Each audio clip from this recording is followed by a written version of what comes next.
ሰላም የቻናላችን ቤተሰቦች፣ በዚህ ቻናል አማርኛ፣ እንግሊዘኛ፣ ሂሳብ እንዲሁም ሌሎችን ትምህርቶችን በኦንላይን እናስተምራለን። መማር የምትፈልጉ ቪዲዮ ላይ ባስቀመጥነው ስልክ በኢሞ፣ በቴሌግራም፣ በዋትስአፕ እንዲሁም በሌሎች የሶሻል ሚዲያ አማራጮች ይደውሉልን። የምትፈልጉትን ትምህርት በምትፈልጉት ሰዓት እናስተምራለን፣ እያስተማርን እንገኛለን። ሰላም እንዴት ናችሁ? በያላችሁበት ሰላማችሁ ይብዛ።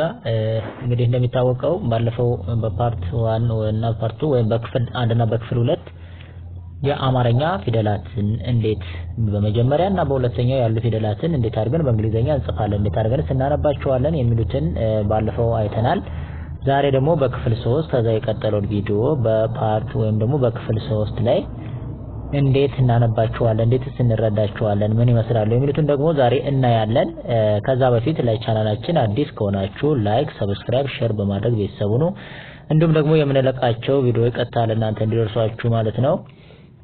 ሌላኛው ደግሞ ምንድነው በኦንላይን መማር የምትፈልጉ እዚህ ከታች ባስቀመጥላችሁ ስልክ በመደወል ቀጥታ መማርና ኮርሶች መውሰድ ትችላላችሁ ማለት ነው። እንግዲህ እነዚህን የአማርኛ ፊደላትን በተለያየ ወይ አገራችን የተለያዩ ቦታዎችን የተለያየ ስሞችን ሊሆን ይችላል በእንግሊዘኛ ስንጽፍ ልንቸገር እንችላለን ጀማሪዎች ከሆነና እነዚህን ግን በመጠቀም ማንኛውንም ስም ማንኛውንም ቦታ ማንኛውንም ነገር በመጻፍ ማንኛውንም ፊደል የእንግሊዘኛ ወርድ ለማንበብ በጣም ጠቃሚ ናቸውና እነዚህን አትኩሮ ማየትና መረዳት ይጠበቃል ማለት ነው። ስለዚህ ዛሬ ሶስተኛ ላይ የሚገኙትን የአማርኛ ሆሄዎችን እንዴት በእንግሊዘኛ እንደምጽፍ እናያለን። ለምሳሌ ሶስተኛ ላይ የሚገኘው ከዚህ ብንጀምር ሄ ነው። እንግዲህ ሀ መጀመሪያ ላይ ይገኛል፣ ከዛ ሁ ሁለተኛ ላይ ይገኛል፣ ከዛ ሄ ሶስተኛ ላይ። ስለዚህ እነዚህ ሀንና ሁን ባለፈው አይተናል በእንግሊዘኛ እና ሌሎቹ ማለት በአንደኛና በሁለተኛ የሚገኙ ፊደሎችን ባለፈው አይተናል። ዛሬ ደግሞ በሶስተኛ ላይ የሚገኙ ከሀ እስከ ፐ ያሉ ፊደሎችን እንዴት በእንግሊዘኛ እንጽፋለን የሚለውን ዛሬ እናያለን ማለት ነው። ስለዚህ ሄ ስንል በእንግሊዘኛ ኤች አይ ሂ ነው ምን ሂ ብለን እናነባዋለን። እሺ ሌላኛው ሊ ስንል አሁንም ሶስተኛ ላይ የሚገኝ ፊደል ነው። አሁንም ይሄ ለ ሉ ሊ ሶስተኛ ላይ ነው የሚገኘው። ይሄንን ማለት በእንግሊዝ እንዴት ነው የምንጽፈው? ሊ ስንል ኤል አይ ሊ በጣም አሪፍ። ይሄኛውም ሂ ነው አይደለ? እንግዲህ ሂ ስንል ደግሞ አሁንም ኤች አይ ነው በእንግሊዘኛ የምንጽፈው። እሺ ሂ በጣም አሪፍ። እሺ ሌላኛው ሚ ነው። ሚ ስንል ደግሞ እንደምታዩት እንግዲህ ሶስተኛ ላይ ነው የሚገኝ ሙ ሚ ስንል ሶስተኛ ላይ ነው የምናገኘው። ይሄን ፊደል እንዴት በእንግሊዘኛ እንጽፈዋለን? ኤም አይ ሚ በጣም አሪፍ። ሌላኛው ማን ነው? ሲ ነው። ይሄም ሶስተኛ ላይ ነው የሚገኘው። ሱ ሲ ብለን የምናገኘው ፊደል ነው። ስለዚህ በእንግሊዘኛ እንዴት እንጽፈዋለን? ኤስ አይ ሲ። ሌላኛው ማን ነው? ሪ ነው። ሶስተኛ ላይ የሚገኝ ፊደል ነው። ይሄም በእንግሊዝ ሲጻፍ እንዴት ነው? አር አይ ሪ። ብራቮ። ሌላኛው ማን ነው? ይሄኛው ሲ ነው። እንግዲህ ሁለት አይነት ሲዎች እንዳሉ አይተናል። ይሄኛው ሰዓቱ ሰነ ይሄኛው ንጉስ የሱ ቤተሰቦች ናቸው። ስለዚህ በእንግሊዘኛውንም ሲ ስንጽፍ እንዴት ነው? ኤስ አይ ሲ። ሌላኛው ማን ነው? ሺ ነው። እንግዲህ የሸ ቤተሰብ ሹ ብለን ሺ ሶስተኛ ላይ የምናገኘው ፊደል ነው። ይሄን በእንግሊዝ እንዴት እንጽፈዋለን? ሺ ስንል በእንግሊዘኛ ማን እንዴት ነው የምንጽፈው? ኤስ ኤች አይ ሺ። ብራቮ። ሌላኛው ቂ ነው። ቂ ስንል ደግሞ እንዴት ነው? ኪው አይ ቂ። በጣም አሪፍ። እሺ ወደ ቀጣዩ ስናልፍ ቢ ነው። ቢ የምንለው እንግዲህ የበ ሶስተኛ ላይ የምናገኘው ፊደል ቡ ቢ ብለን ቆጥረን የምናገኘው ፊደል ነው። እሺ በእንግሊዝ ስንጽፈው እንዴት ነው? ቢ አይ ቢ። በጣም አሪፍ። ሌላኛው ማን ነው? ቪ ብለን የምንጠራው ነው። እሺ ቪን በእንግሊዘኛ እንዴት እንጻፈው? ቪ አይ ቪ። ብራቮ። ሌላኛው ቲ ብለን የምንጠራው ነው። ቲ ስንል ደግሞ ማን ነው? ቲ አይ ቲ። በጣም አሪፍ። ሌላኛው ማን ነው? ቺ ብለን የምንጠራው ነው። ቺ ስንል ደግሞ ሲ ኤች አይ ቺ። በጣም አሪፍ። ሌላኛው ይ የምንለው የቤተሰብ የሆነ ሶስተኛ ላይ የሚገኘው ነው። ይሄም አሁን በእንግሊዝ ጽፈው እንዴት ነው? ዋይ አይ ይ ብራቮ። ሌላ ማን ነው?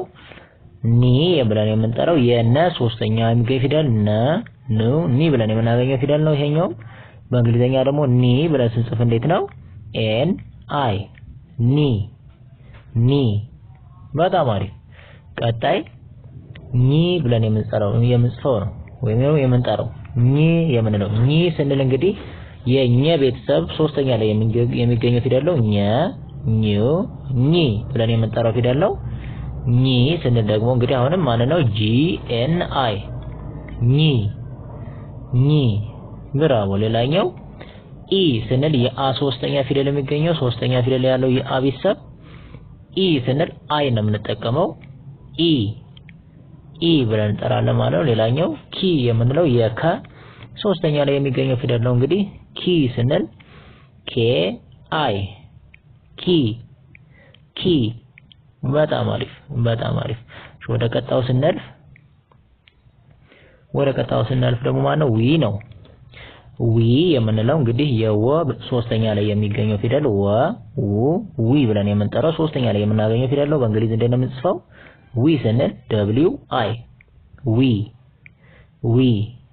በጣም አሪፍ። ሌላኛው ዚ ብለን የምንጠራው ነው። ዚ ስንል እንግዲህ የዘ ሶስተኛ ፊደል ነው። እንግዲህ ዜድ አይ ዚ።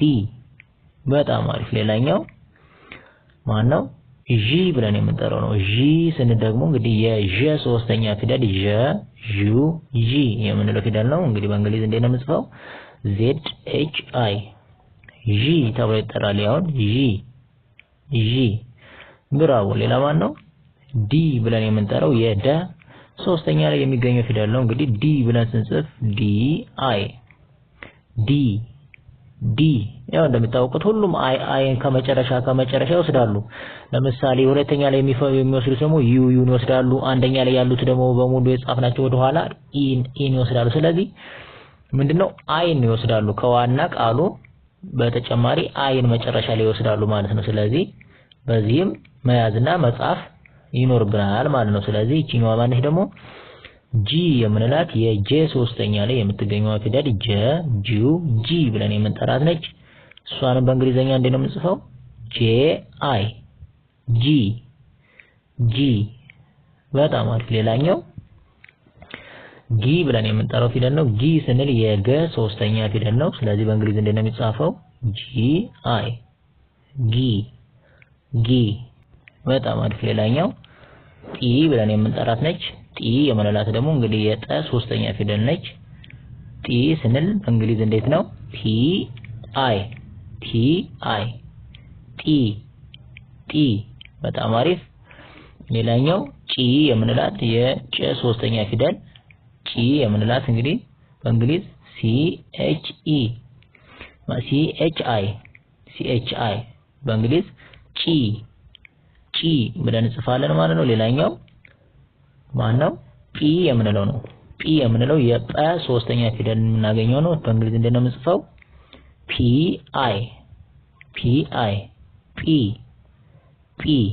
ብራው። ወደ ቀጣዩ ስናልፍ ደግሞ ጺ የምንለው ነው። ጺ የምንለው እንግዲህ የጸ ሶስተኛ ፊደል ጺ ብለን የምንጠራው ነው። በእንግሊዝ እንዴት ነው የምንጽፈው? TSI ጺ። ብራው። ሌላኛው ፊ የምንለው ነው። ፊ የምንለው እንግዲህ የፈ ሶስተኛ ፊደል የሚገኘው ሲሆን በእንግሊዝ እንዴት ነው የሚጻፈው? FI ፊ።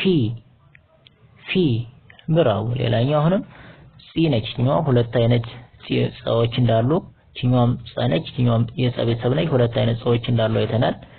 ስለዚህ እቺን በእንግሊዝ እንዴት ነው የምንጽፋት? TSI ጺ። ብራው። ቀጣዩ ማን ነው?